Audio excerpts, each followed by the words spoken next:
கர்த்தருக்கு பயப்படுகிறவனுக்கு திட நம்பிக்கை உண்டு, அவன் பிள்ளைகளுக்கும் அடைக்கலம் கிடைக்கும் என்று சொன்ன ஆண்டவராகிய இயேசுவின் நல்ல நாமத்தினாலே உங்களை அன்போடு இந்த தியான செய்திக்குள்ளாக வாழ்த்தி வரவேற்றுக் கொள்கிறேன். முற்பிதாக்களின் முன்மாதிரி என்கிற பிரதான தலைப்பின் கீழாக நாம் தொடர் பாடங்களை கற்றுக்கொள்ள இருக்கிறோம். அதன் அடிப்படையில் இந்த நாளிலும் முதல் பாடமாக தேவ சித்தம் செய்ய தத்தம் செய்தவன் என்கிற தலைப்பின் கீழாக முதலாவது நாள் செய்திக்குள்ளாக ஜெபத்தோடு நாம் கடந்து போகலாமா? பரலோகத்தில் வாசம் செய்கிற அன்புள்ள ஆண்டவரே, அருமையான நல்ல ஜெப தியான வேளைக்காக உமக்கு நன்றி செலுத்துகிறோம். எங்களுடைய முற்பிதாக்களுடைய வாழ்க்கையிலிருந்து நாங்கள் கற்றுக்கொள்ள வேண்டிய நல்ல பாடங்களை தியானத்தோடு நாங்கள் கருத்தாய் ஆராய்ச்சி செய்ய காத்திருக்கிறோம். பரலோகத்தின் ஆண்டவர் எங்களோடு பேசும்படியாக இயேசுவின் வழியாக ஜெபிக்கிறோம் நல்ல பிதாவே, ஆமென்.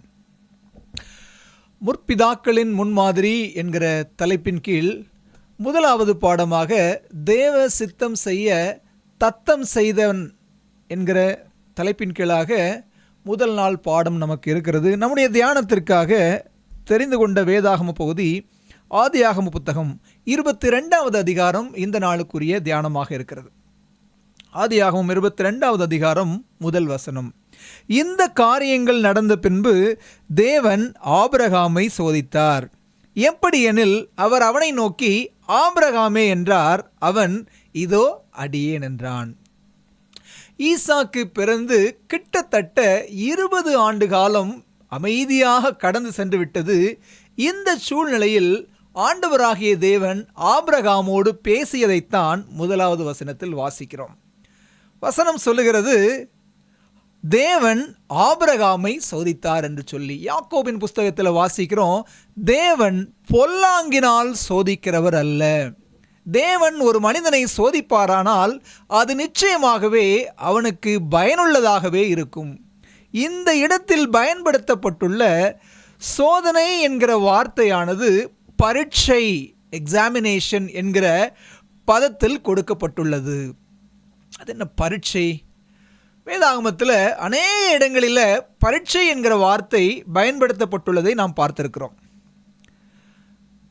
தேவன் மனிதனை சோதிக்கிறார், மனிதன் தேவனை சோதித்தான், மனிதனே மனிதனையும் சோதித்தான்.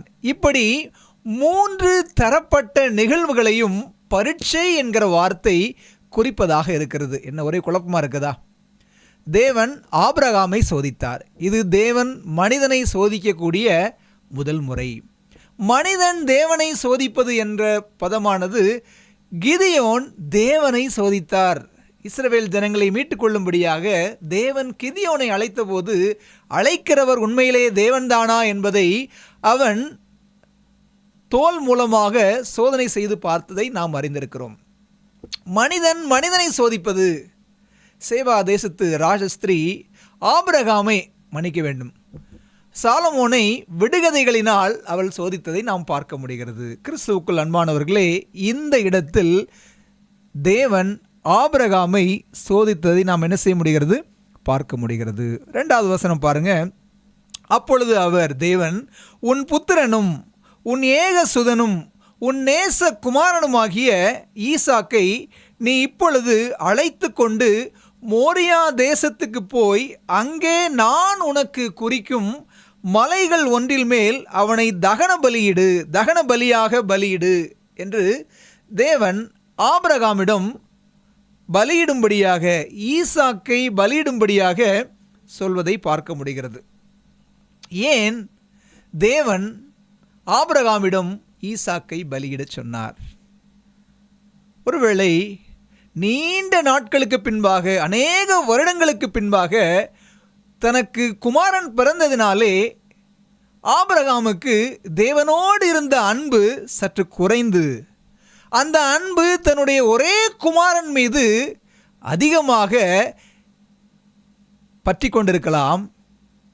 அதனால்தான் என்னவோ தெரியல, தேவன் ஆபிரகாமை பார்த்து சொன்னார், பாருங்க, உன் புத்திரனும் உன் ஏக சுதனும் உன் நேச குமாரனும் என்று சொல்லி அதிகமான அடைமொழி சொற்களோடு ஆபிரகாமின் இருதயம் அவனுடைய மகன் மீது இருந்ததினால அதை அடையாளப்படுத்தி ஆபிரகாமை உன் ஒரே குமாரனை நீ போய் பலியாக செலுத்து என்று சொல்வதை நாம் இங்கு பார்க்க முடிகிறது. தேவன் அநேக முறை ஆபிரகாமிடம் தரிசனத்தில் பேசியிருக்கிறார். இந்த தரிசனம் தேவன் ஆபிரகாமிடம் பேசிய 8வது தரிசனம் என்று சொல்லி வரலாற்று ஆராய்ச்சியாளர்கள் பதிவு செய்வதை பார்க்க முடிகிறது. தேவனோடு ஆபிரகாம் தொடர்ந்து பேசிக்கொண்டே இருந்ததினால பேசியது தேவனுடைய சத்தம்தான் என்பதை அவன் ஊர்ஜிதம் செய்து கொண்டான். நிச்சயமாக தேவன் தான் தன்னிடம் பேசினார் என்பதை அவன் கண்டு கொண்டான். யோசித்து பாருங்களேன், நீண்ட நாள் கழித்து பிறந்த ஒரே குமாரனை பலியாக செலுத்தும்படி தேவன் சொல்லுகிறார். இந்த ராத்திரி வேளையில் ஆபிரகாமுக்கு தூக்கம் வந்திருக்குமா? ராம் முழுவதும் நித்திரையை இழந்து கனத்த இருதயத்தோடும் வலியோடும் வேதனையோடும் ஜெபித்து தன்னுடைய குமாரனை பலியாக செலுத்த ஆயத்தமானான் இந்த முற்பிதா. யோசித்து பாருங்களேன், ஒருவேளை ஆபிரகாமிடம் கேட்டது போல ஆண்டவராகிய தேவன் இன்றைக்கு உங்களிடமோ என்னிடமோ பலி செலுத்தும்படியாக அவருடைய பலிபீடத்தில் தகன பலியாக செலுத்தும்படி நம்மிடம் ஒருவேளை கேட்கிறார் என்று வைத்துக் கொள்ளுவோம். எப்படி ஆபிரகாம்கிட்ட கேட்ட மாதிரி உன் குமாரனை பலியிடு அப்படின்னு சொல்லி ஆண்டவர் நம்மகிட்ட கேட்பார்? இல்லை, நிச்சயமாக அப்படி கேட்க மாட்டார்.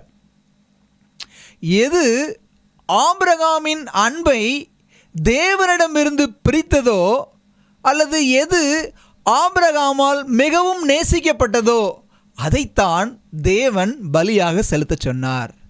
ஆபிரகாமின் அன்பை தேவனிடமிருந்து பிரித்தது தன்னுடைய குமாரனாகிய ஈசாக்கு மீதுள்ள பற்று. ஆபிரகாம் மிகவும் தன்னுடைய குமாரனை நேசித்தான். அதனால தான் தேவன் அவனை பலியாக செலுத்தும்படி சொன்னார். இன்றைக்கு இதே கேள்வியை ஆண்டவராகிய தேவன் உங்களிடமும் என்னிடமும் கேட்பார். ஆனால் நம்மால் மிகவும் நேசிக்கப்படத்தக்க ஒன்று எது தேவனுடைய அன்பை நம்மை விட்டு பிரிக்கிறதோ அதை பலி செலுத்தும்படியாக நிச்சயமாக ஆண்டவராகிய தேவன் இந்த நாளில் நம்மிடத்தில் கேட்கிறார். ஆபிரகாமிடம் கேட்ட அதே கேள்வியை ஆண்டவர் கேட்கிறார்.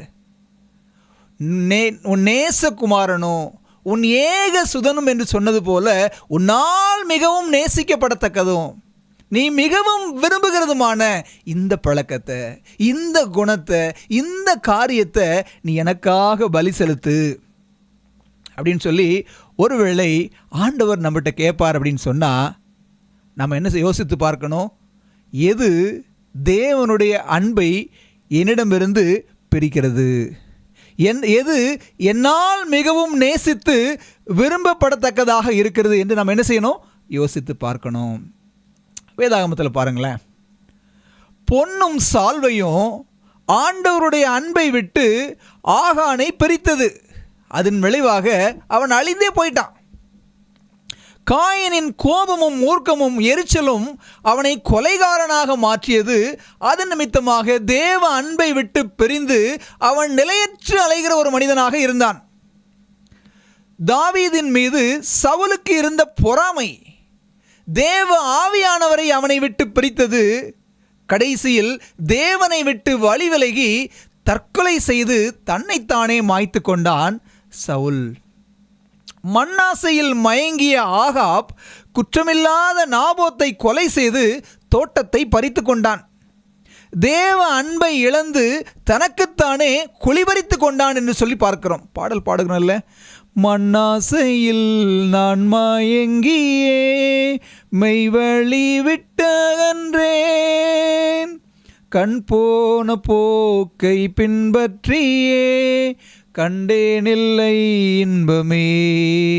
கிறிஸ்துவுக்குள் அன்பானவர்களே, தேவனுடைய அன்பை விட்டு நம்மை பிரிப்பது எது? கொஞ்சம் யோசிச்சு பாருங்களேன்.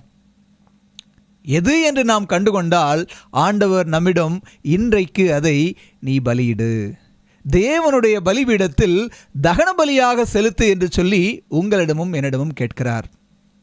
அப்போஸ்தலனாகிய பவுல் இதை குறித்து சொல்லும் பொழுது ரோமருக்கு எழுதின நிருபம் 8வது அதிகாரம் 36வது வசனத்தில் வாசிக்கிறோம், கிறிஸ்துவின் அன்பை விட்டு நம்மை பிரிப்பவன் யார்? எதெல்லாம் ஆண்டவருடைய அன்பை விட்டு நம்மை பிரிக்கிறது என்று சொல்லி ஒரு பெரிய பட்டியலை போடுறார்.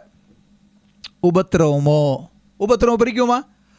யோபுவின் மனைவி உபத்திரவ காலத்தில் யோபுவை பார்த்து சொன்னார்கள், தேவனை தூஷித்து ஜீவனை விடும் என்று சொல்லி. ஆனால் அந்த உபத்திரவம் தேவன் மீது இருந்த அன்பை யோபுவிடமிருந்து பிரிக்காமல் அவர் பார்த்து கொண்டார். தேவனுடைய கருத்தில் நன்மையை பெற்ற நாம் தீமையையும் பெற வேண்டாமா என்று சொல்லி அவர் பொறுமையோடு சகித்ததினால் அந்த உபத்திரவத்தால் தேவ அன்பை விட்டு யோபுவை பிரிக்கவே முடியல. அடுத்து பாருங்க, வியாகுலமோ துன்பமோ பசியோ நிர்வாணமோ, ஆதாம் ஏவாளின் நிர்வாணம் தேவனை விட்டு அவர்களை பிரித்தது. என்றைக்கு பாவம் அவர்களுக்குள்ளாக வந்ததோ நிர்வாணம் தேவனை விட்டு அவர்களை பிரித்தது. நாச மோசமோ பட்டயமோ அப்படின்னு சொல்லி அந்த பட்டியல் நீண்டு கொண்டே போகிறது. 38வது வசனம் பாருங்க, மரணமானாலும் ஜீவனானாலும் தேவ தூதர்களானாலும் அதிகாரங்களானாலும் வல்லமைகளானாலும் நிகழ்காரியங்களானாலும் வருங்காரியங்களானாலும் உயர்வானாலும் தாழ்வானாலும் வேறெந்த சிருஷ்டியானாலும் தேவனுடைய அன்பை விட்டு நம்மை பிரிக்க மாட்டாது என்று நிச்சயித்திருக்கிறேன். எவ்வளவு ஒரு ஆணித்தரமான ஒரு பதிலை பவுல் சொல்லுகிறார். ஆண்டவருடைய அன்பை விட்டு மேற்சொன்ன எந்த காரியமும் என்ன செய்யாது, பிரிக்கவே முடியாது என்று அவர் சவாலிடுவதை பார்க்க முடிகிறது. கிறிஸ்துவுக்குள் அன்பானவர்களே, நம்மை தேவனிடமிருந்து பிரிக்கக்கூடியதை நம்மை விட்டு பிரித்து தேவ சமூகத்தில் பலி செலுத்த ஆயத்தமாக இருக்கிறோமா? ஆபிரகாமின் அன்பை ஈசாக்கின் மீது உள்ள பற்று பிரித்தது.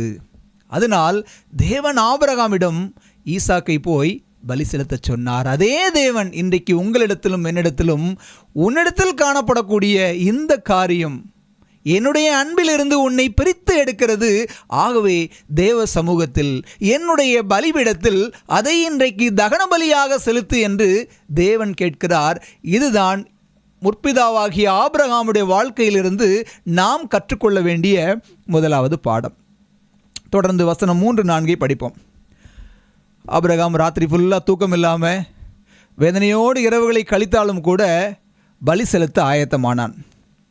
ஆபிரகாம் அதிகாலையில் எழுந்து தன் கழுதையின் மேல் சேணம் கட்டி தன் வேலைக்காரரில் 2 பேரையும் தன் குமாரன் ஈசாக்கையும் கூட்டிக் கொண்டு தகன பலிக்கு கட்டைகளையும் பிளந்து கொண்டு தேவன் தனக்கு குறித்த இடத்திற்கு புறப்பட்டு போனான். 3ஆம் நாளில் ஆபிரகாம் தன் கண்களை ஏறெடுத்து பார்த்து தூரத்திலே அந்த இடத்தை கண்டான். யோசித்து பாருங்களேன், ராத்திரி ஃபுல்லாக ஆபிரகாம் தூங்கியிருக்க மாட்டார். தேவன் பலி செலுத்த சொன்ன மாத்திரத்தில் அநேக கேள்விகள் ஒரு மனசில் வந்திருக்கும். இது உண்மையிலே ஆண்டோடைய சத்தம் தானா? எப்படி பிள்ளையை கொடுத்ததே அவர் தான், பிள்ளையை கொடுத்தவரே அதை கொல்ல சொல்லுவாரா? சரி, ஒருவேளை பலி செலுத்த நான் ஆயத்தமாயிட்டேன், இதை எப்படி போய் என் மனைவிட்ட சொல்கிறது? தன்னிச்சையாக நான் முடிவெடுக்க முடியாதே. தாயுள்ளம் கொண்ட அந்த பெண்மணியால் எப்படி இதை தாங்கிக் கொள்ள முடியும் அப்படின்னு சொல்லி அவருடைய பல கேள்விகள். ஒருவேளை யோசித்திருக்கலாம், தேவன் இப்படி பேசினார், இதை செய்யலாமா வேண்டாமான்னு சொல்லி வேறு யாரிடமாவது ஆலோசனை கேட்கலாமா? இப்படி ஏகப்பட்ட எண்ணங்கள் வருவதற்கான வாய்ப்புகள் இருந்தாலும் கூட ஆபிரகாம் இப்படிப்பட்ட எந்த கேள்விக்கும் தன்னுடைய மனதில் இடம் கொடுக்காமல் அதிகாலை வேளையிலே அவன் எழுந்து காலம் தாழ்த்தாமல், தேவன் ராத்திரியில் பேசியிருக்காரு, ராத்திரி ஃபுல்லாக தூங்கலை, ஓய்வெடுக்கலை, இருந்தாலும் பரவாயில்ல, தேவன் சொல்லிவிட்டார், உடனே செய்ய வேண்டும் என்று சொல்லி அதிகாலையிலே ஆயத்தப்பட்டான். இந்த முற்பிதா தன்னுடைய குமாரனோடு 2 வேலைக்காரர்களையும் கூட்டிக் கொண்டு பலியிடுவதற்காக புறப்பட்டு சென்றான். வேதாகம எழுத்தாளர்கள் எழுதுகிறார்கள், he is a man of action. Abraham தேவ சித்தத்தை செயல்படுத்தக்கூடிய ஒரு செயல் வீரனாக அசுர வேகத்தில் அவன் கிளம்பி சென்றான். எப்படிடா காலம் தாழ்த்தலாம், என்ன செய்யலாம்? யோசித்து பாருங்களேன். இப்படிப்பட்ட ஒரு நெருக்கடியான சூழ்நிலை வரும் பொழுது காலம் தாழ்த்தாமல் தேவன் சொல்லிவிட்டார், உடனடியாக செய்ய வேண்டும் என்று சொல்லி அந்த முற்பிதா அந்த 3 நாள் பயணத்தை அவன் ஆரம்பித்தான்.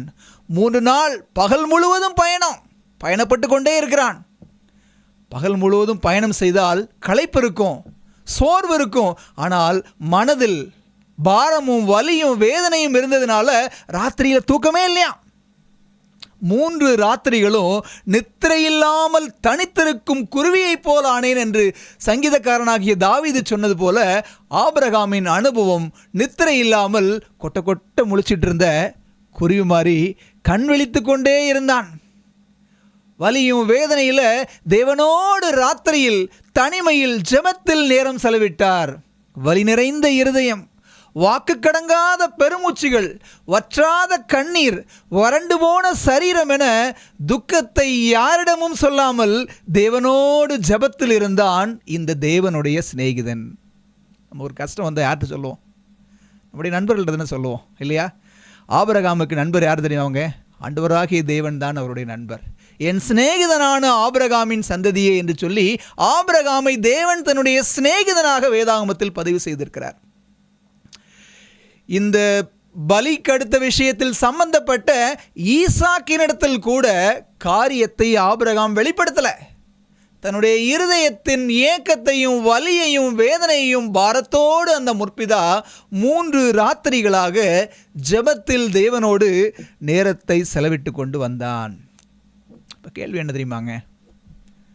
உங்களுடைய வாழ்க்கையில் ஒரு பெரிய கஷ்டம், சொல்ல முடியாத வலி, மனசு ஃபுல்லாக துக்கத்தால் வேதனை பாரம் உங்களை அழுத்துது. அதிலிருந்து வெளியே வருவதற்கு என்ன செய்வோம்? நாம் ஒரு சில உலகம் சொல்லுது, ஒரு கூட்ட ஜனங்கள் புண்பட்ட மனதை புகை போட்டு ஆத்துங்க அப்படின்னு சொல்கிறாங்க. இன்னும் ஒரு சில வகைராவின் பேச்சு என்ன தெரியுமா? மடிந்து போகிறவனுக்கு மதுபானத்தையும் மனம் கசந்தவனுக்கு திராட்சரசத்தையும் கொடுங்கள், அவன் குடித்து அப்புறம் தன் குறைவை நினைக்காதிருக்கட்டும். கஷ்டம் வேதனை பாரம் வந்துச்சா புண்பட்ட மனசை புகையில் போட்டு ஆத்து. புகைப்பழக்கம், மதுபானம் குடித்து அந்த சோர்வையும் அந்த வேதனையும் இனிமேல் நினையாம இரு. இதுதான் உலகம் கொடுக்கக்கூடிய ஆலோசனை. நெருக்கடி, குழப்பம், கஷ்டம், ஒரு மன அழுத்தம் வரும் பொழுது அதிலிருந்து விடுபடுவதற்காக ஃபால்ஸ் ஹோப் மெக்கானிசம். கொஞ்சம் நேரம் டிவி பார்த்தா மைண்டை டிவியேட் பண்ணிடலாம், கொஞ்சம் நேரம் ஏதாவது காமெடி சீன்ஸ், கொஞ்சம் நகைச்சுவை பார்க்கலாம், கொஞ்சம் நேரம் யார்கிட்டையாவது அரட்டை அடிக்கலாம், கொஞ்ச நேரம் விளையாட போகலாம். எதையாவது செய்து நம்முடைய மனதில் அழுத்தத்திலிருந்து விடுபட நாம் முயற்சி பண்ணுறோம். இவையெல்லாம் தற்காலிகமான தீர்வு தான். எந்த ஒரு நெருக்கடிக்கும் எந்த ஒரு பிரச்சனைக்கும் இது ஒரு நிரந்தர தீர்வு ஆகாது. ஆனால் நம்முடைய முற்பிதாவாகிய ஆபிரகாம் இந்த தற்காலிக தீர்வுகளில் தன்னுடைய நேரத்தை செலவிடாமல் தேவையானது ஒன்றே, எப்படி மரியாள் நல்ல பங்கை தெரிந்து கொண்டாலோ அதே போல இந்த நெருக்கடியில் இருந்து விடுபடுவதற்கான ஒரே தீர்வு தேவனோடு ஜெபத்திலும் தியானத்திலும் தரித்திருப்பது தான் என்று சொல்லி ஆபிரகாம் தன்னுடைய வேதனையான சூழ்நிலையில் தேவனுடைய பாதத்தை இறுக பற்றி கொண்டான். சங்கீதக்காரனாகிய தாவீது சொல்றார் பாருங்க, உம்முடைய வேதம் என் மனமகிழ்ச்சியாய் இராதிருந்தால் நான் என் துக்கத்திலே அழிந்து போயிருப்பேன். நம்மளால் சொல்ல முடியுதாங்க? நம்முடைய வாழ்க்கையில் சத்துரு புசல் போல் வெள்ளம் போல் எழும்பி வந்து நம்மை அமிழ்த்துகிற வேளையில் வேதம் மாத்திரம் என்னுடைய மனமகிழ்ச்சி, என்னுடைய துக்கத்தில் எனக்கு அதுவே ஆறுதல் என்று உங்களால் என்னால் சொல்ல முடிகிறதா? அல்லது ஏதாவது ஃபால்ஸ் ஹோப் மெக்கானிசத்தை நாடி போய் துன்பத்திலிருந்து பிரச்சனையிலிருந்து விடுபட்டு கொள்ள நாம் வகை தேடி சுற்றி தருகிறோமா? நல்லா யோசித்து பாருங்களேன். முதல் நாள் ராத்திரியில் ஆண்டவர் ஈசாக்கை பலியிடு என்று சொன்ன அந்த ராத்திரியிலே ஆபிரகாம் தூங்கலை. அதற்கு அடுத்த நாள் அதிகாலையிலே கிளம்பி 3 நாள் பயணப்படுகிறான். 3 ராத்திரியும் தூங்கலை. பகல் முழுவதும் பிரயாணம், ராத்திரியில் தூக்கம் இல்லை. ஆனாலும் கூட இந்த முற்பிதா 3ஆம் நாள் அதிகாலை வேளையில் எழுந்தான் என்று வேதாகமம் சொல்லுகிறது. காலை நேரத்தில் எழும்பக்கூடிய ஒரு பழக்கம் ஆபிரகாம்கிட்ட இருந்துச்சு. ராத்திரியில் தூங்கினாலும் சரி தூங்கலனாலும் சரி அதிகாலையில் எழும்பக்கூடிய பழக்கம் ஆபிரகாமிடம் இருந்தது. எல்லாருமே காலையில் எந்திக்கணும் அப்படின்னு சொல்லிட்டு நிறைய இடங்களில் அதிகாலையில் எந்திக்கணும், ஜெபிக்கணும், காலையில் கடவுளை தேடணும்னு சொல்லி அநேக ஆலோசனைகளை கேள்விப்பட்டிருப்போம். கூடவே இன்னொரு காரியத்தை நம்ம தெரிஞ்சுக்கணும். ஆபிரகாமுடைய வாழ்க்கையிலிருந்து ஆபிரகாம் அதிகாலையில் சீக்கிரமாக எழும்புவராக மாத்திரம் இருக்கல, முந்தைய நாள் ராத்திரியில் சீக்கிரமே தூங்கச் சொல்லக்கூடிய பழக்கமும் ஆபிரகாமிடம் இருந்தது. ஆதியாகம புத்தகம் 15வது அதிகாரம் 12வது வசனத்தை பாருங்க. சூரியன் அஸ்தமிக்கும் போது ஆபிரகாமுக்கு அயர்ந்த நித்திரை வந்தது, திகிலும் காரிருளும் அவனை மூடிக்கொண்டது.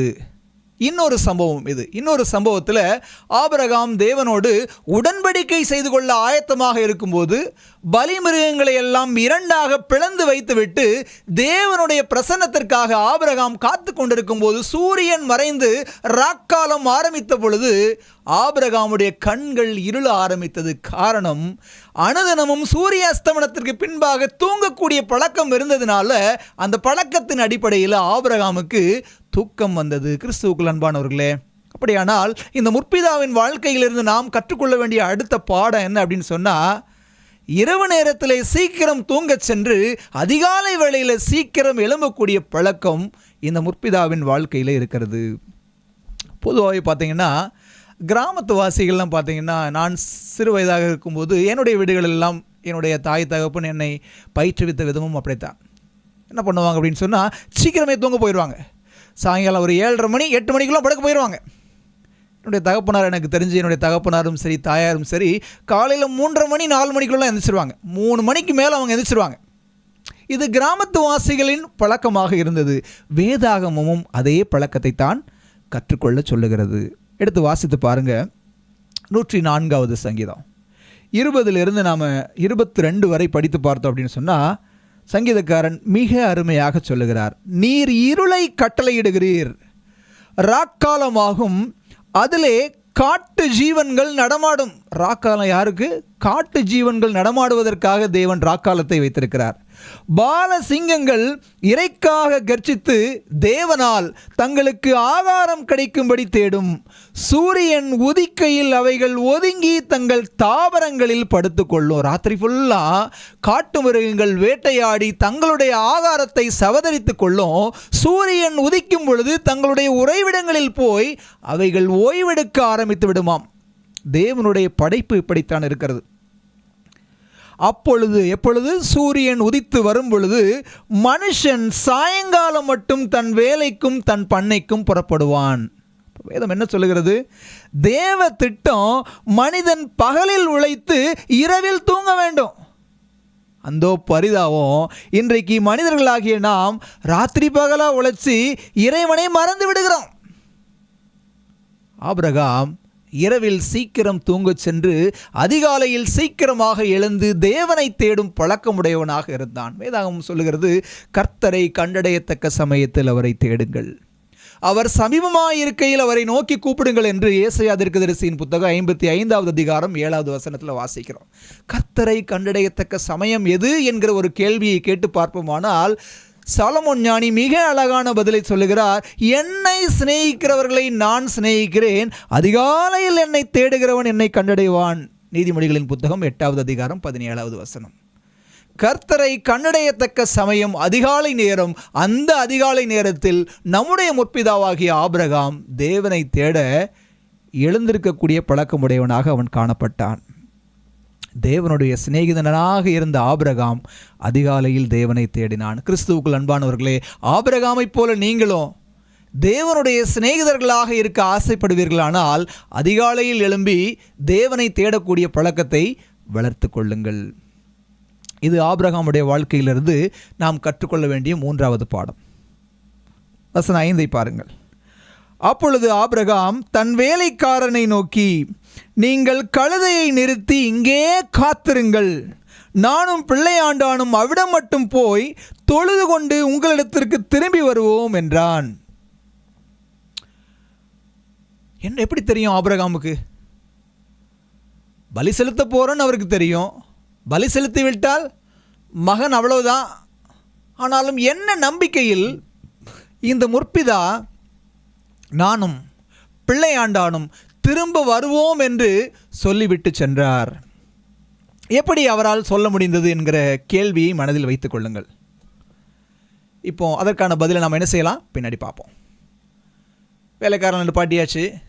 ஆபிரகாமும் ஈசாக்குமாக தகப்பனும் மகனுமாக தியானத்தோடு ஜெபத்தோடு மெதுவாக நடந்து கொண்டு போகிறாங்க.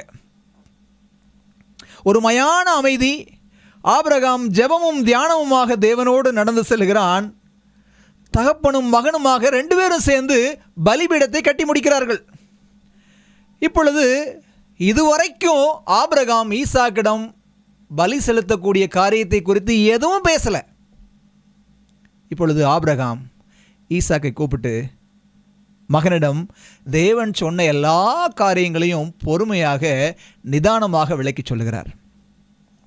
சொல்லிட்டு அதோடு விடலை, தன்னுடைய நிலைப்பாட்டையும் அவர் சொல்லுகிறார். தேவன் பலி செலுத்த சொன்னாரப்பா உன்னை என்று சொல்லிவிட்டு தன்னுடைய விசுவாச உறுதியை தன்னுடைய பிள்ளை ஆண்டானிடம் அவன் பகிர்ந்து கொள்ளுகிறான். என்ன சொன்னார் தெரியுமா? மகனே, பிள்ளையில்லாத எனக்கு பிள்ளை தருவேன் என்று சொன்னவர் இந்த தேவன்தான்.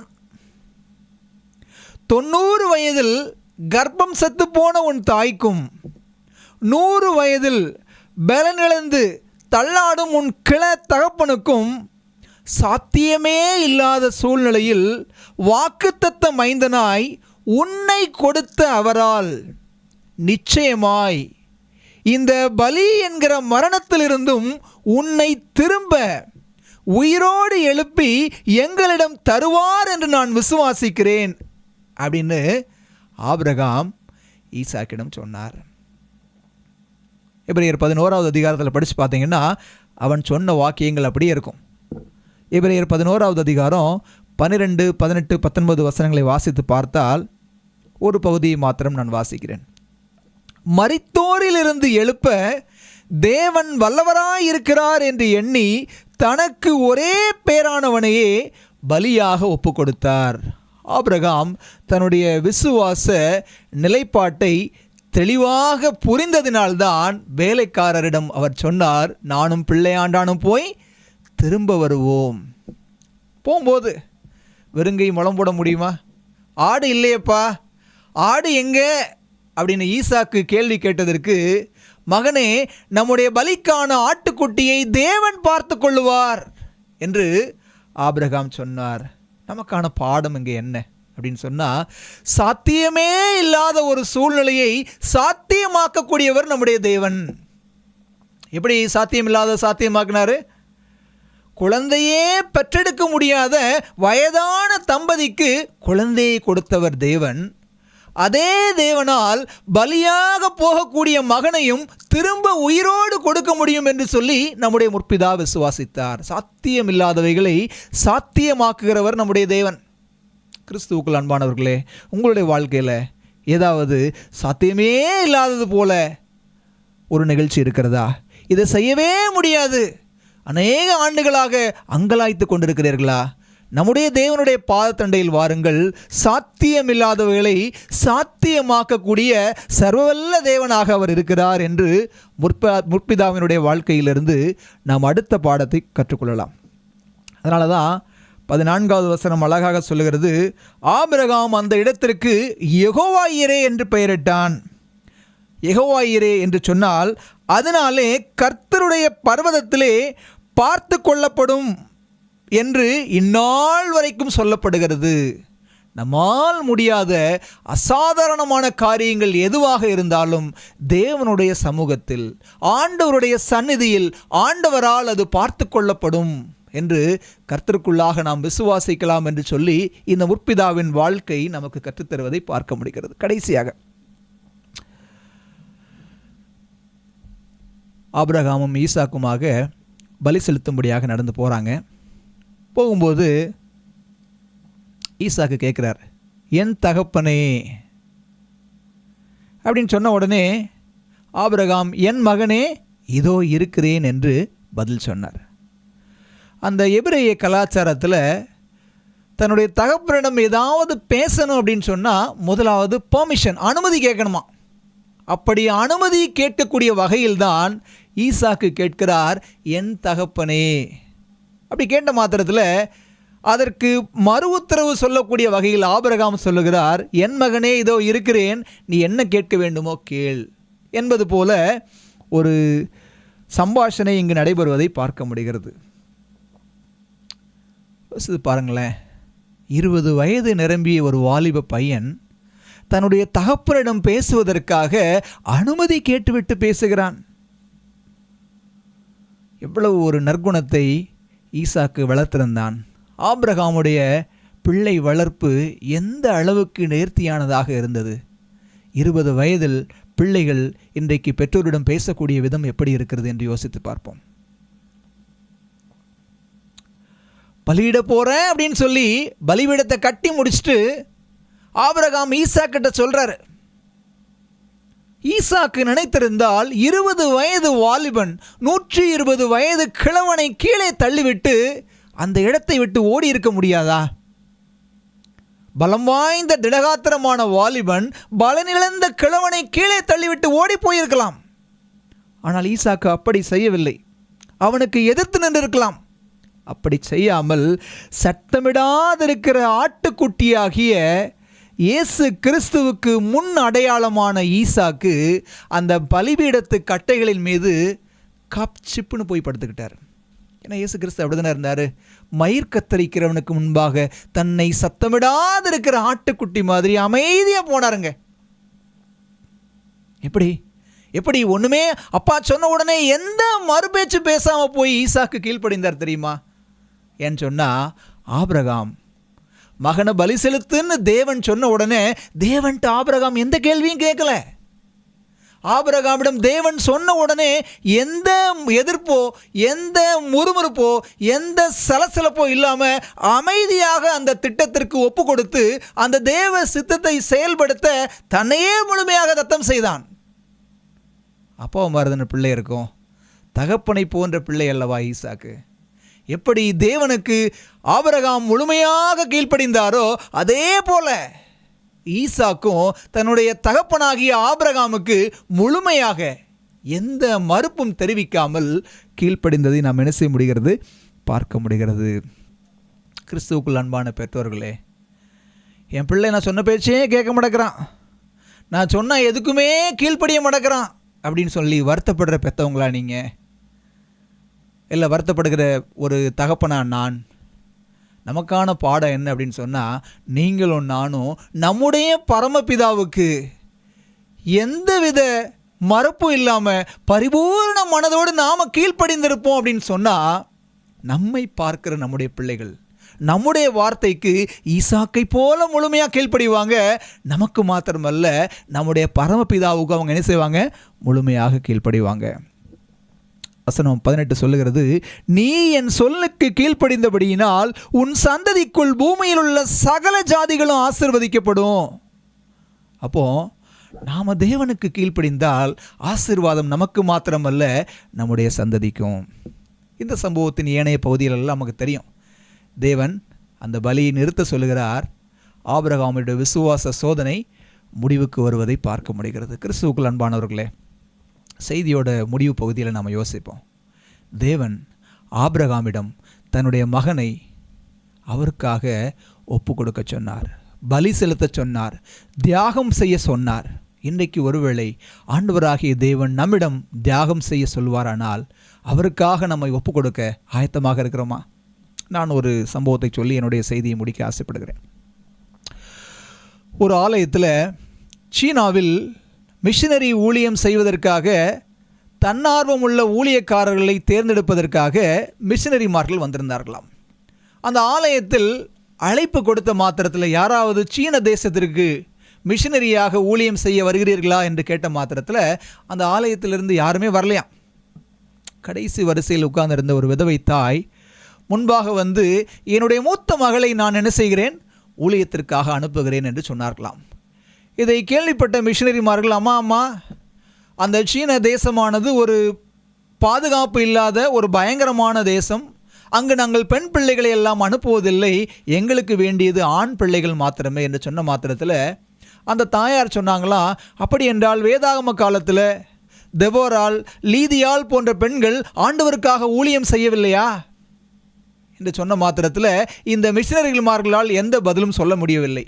வேறு வழியின்றி அந்த தாயினுடைய அழைப்பை, அந்த தாயினுடைய சொல்லை கேட்டு அவருடைய மூத்த மகளை மிஷனரி ஊழியத்திற்காக பயிற்சி கொடுத்து சீன தேசத்திற்கு அனுப்பி வைத்தார்களாம்.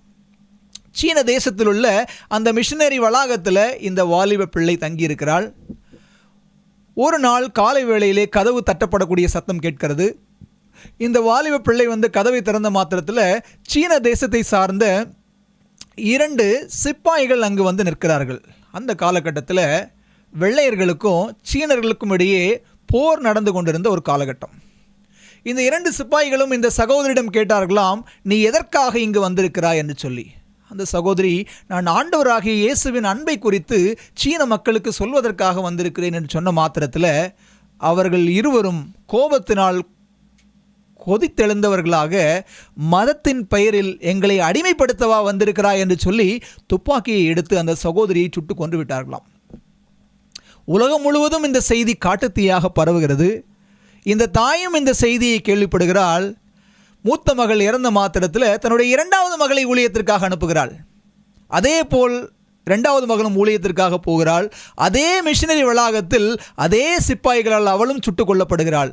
அந்த தாய்க்கு மொத்தம் 5 பிள்ளைகள். 5 பிள்ளைகளில் 4 பெண் பிள்ளைகளும் இவ்விதமாகவே ஊழியத்திற்காக கடந்து சென்று அந்த மிஷனரி வளாகத்தில் அந்த சீன சிப்பாய்களால் சுட்டுக் கொல்லப்பட்டார்கள். இந்த கடைசியாக இந்த தாய்க்கு கடைசி பெண் பிள்ளை, 5வது பெண் பிள்ளை, அந்த பெண் பிள்ளையையும் ஊழியத்திற்காக மிஷனரியாக அனுப்புவதற்கு அந்த தாய் தயாரானார்களாம். அப்போ அந்த சபையோட போதகர் சொன்னாரா, அம்மா 4 பிள்ளையே இறந்து போயிட்டாங்க, நீயும் ஒரு விதவை தாய், உன்னுடைய கடைசி காலத்தில் உன்னை பராமரித்துக் கொள்வதற்கு இவள் ஒருவளாவது உன் கூட இருக்க வேண்டாமா? இந்த ஒரு மகளையாவது நீ உன்னோட வைத்துக்கொள். இந்த சபையில் இருக்கிற எத்தனையோ பெற்றோர் தங்களுடைய ஒரு பிள்ளையை கூட ஊழியத்திற்காக அனுப்பாதவங்க எவ்வளோ பேர் இருக்கிறாங்கம்மா, நீ ஏன் அட்லீஸ்ட் இந்த பிள்ளையாவது நீ உயிரோடு உன்னோட வைத்துக்கொள் என்று சொன்ன மாத்திரத்தில் அந்த தாயார் சொன்னாங்களா, பரலோகத்தின் தேவனுக்கும் ஒரே குமாரன் தான் இருந்தார், அந்த ஒரே குமாரனை நமக்காக அவர் பலியாக கொடுக்கவில்லையா? என்னுடைய ஒரு குமாரத்தியாக இருந்தாலும் பரவாயில்லை, அவளையும் நான் ஊழியத்திற்காக அனுப்புகிறேன் என்று இந்த தாய் சொன்னாங்களாம். சொன்ன மாத்திரத்தில் அந்த போதகர் மறுப்பின்றி அந்த சகோதரியும் அனுப்பி வைத்தார்கள். கடைசி மகளை, கடைசி அந்த வாலிப பிள்ளையும் அவ்வண்ணமாகவே அந்த சிப்பாய்களால் சுட்டு கொல்லப்பட்டு அவள் மரணத்தை தழுவினாள். தன்னுடைய கடைசி மகளும் இறந்து போனாள் என்கிற செய்தியை கேட்ட மாத்திரத்தில் அந்த தாய் தன்னுடைய துணியை கிழித்து கொண்டு மண்ணை வாரி தலையில் போட்டுக்கொண்டு ஓவென்று சத்தமிட்டு அழுதார்களாம். யாராலும் அவர்களுக்கு ஆறுதல் சொல்ல முடியவில்லை. 5 பிள்ளைகளையும் ஊழியத்து நிமித்தமாக பறிகொடுத்த ஒரு தாய். போதகர் சொன்னாராம், அம்மா நான் அன்னைக்கே சொன்னல அனுப்ப வேண்டாமா, இந்த ஒரு பிள்ளையவாது உன்னோடு வைத்துக்கொள் என்று சொல்லி என் பேச்சை நீ கேட்கவே இல்லையம்மா, இப்பொழுது நீ அழுது புலம்பி என்ன பிரயோஜனம் அப்படின்னு அந்த போதகர் சொன்னாராம். சொன்ன மாத்திரத்தில் அந்த தாய் சொன்னாங்களா, ஐயா என் பிள்ளை மரித்ததற்காக நான் அழவில்லை, ஆண்டவருக்கு ஊழியம் செய்வதற்காக மிஷனரியாக அனுப்புவதற்கு எனக்கு இன்னொரு பிள்ளை இல்லையே என்று சொல்லி நான் அழுகிறேன் என்று சொல்லி அந்த தாய் சொன்னாங்களாம்.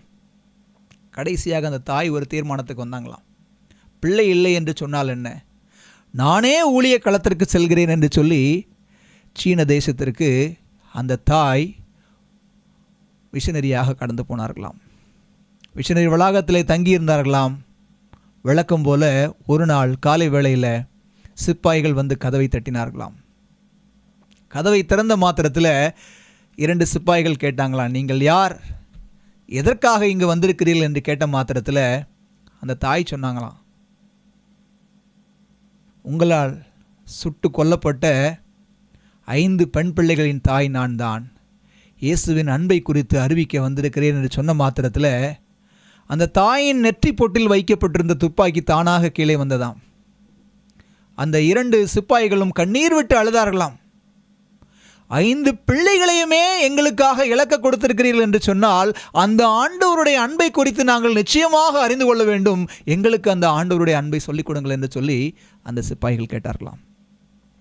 இந்த சம்பவம் சீன தேசத்தில் ஒரு பெரிய ஊழிய தாக்கத்தை உண்டு பண்ணி சீனாவிலே ஆண்டவருடைய அன்பு பரவுவதற்கு ஒரு பெரிய அடிக்கல்லாக இருந்தது என்று சொல்லி வரலாற்றிலே நாம் படிக்கிறோம். கிறிஸ்துவுக்குள் அன்பானவர்களே, தேவன் கேட்ட மாத்திரத்தில் ஆபிரகாம் தன்னுடைய ஒரே பேரான குமாரனை ஒப்புக் கொடுக்க ஆயத்தமாக இருந்தான்.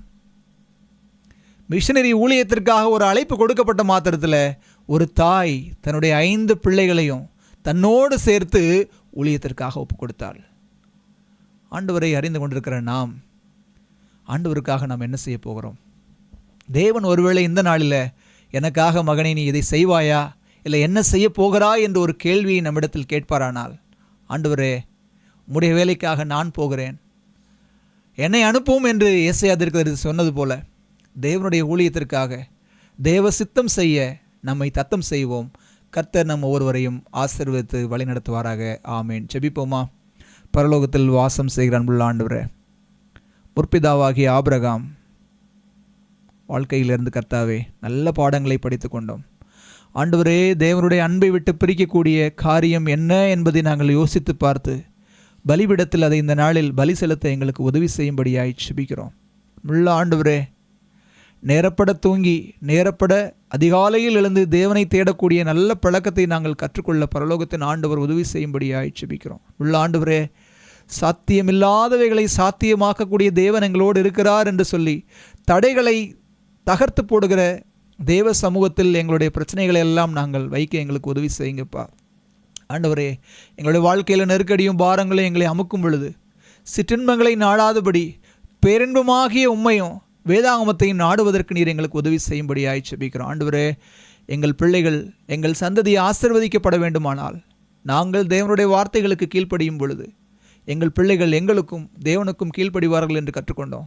எங்கள் முற்பிதாக்களின் வாழ்க்கையிலிருந்து நல்ல பாடத்தை கற்றுக்கொண்டோம். இதன் வழியில் பயணிக்க கர்த்தர் எங்களுக்கு உதவி செய்யும்படியாய் இயேசுவின் வழியாக ஜெபிக்கிறோம் நல்ல பிதாவே. ஆமேன்.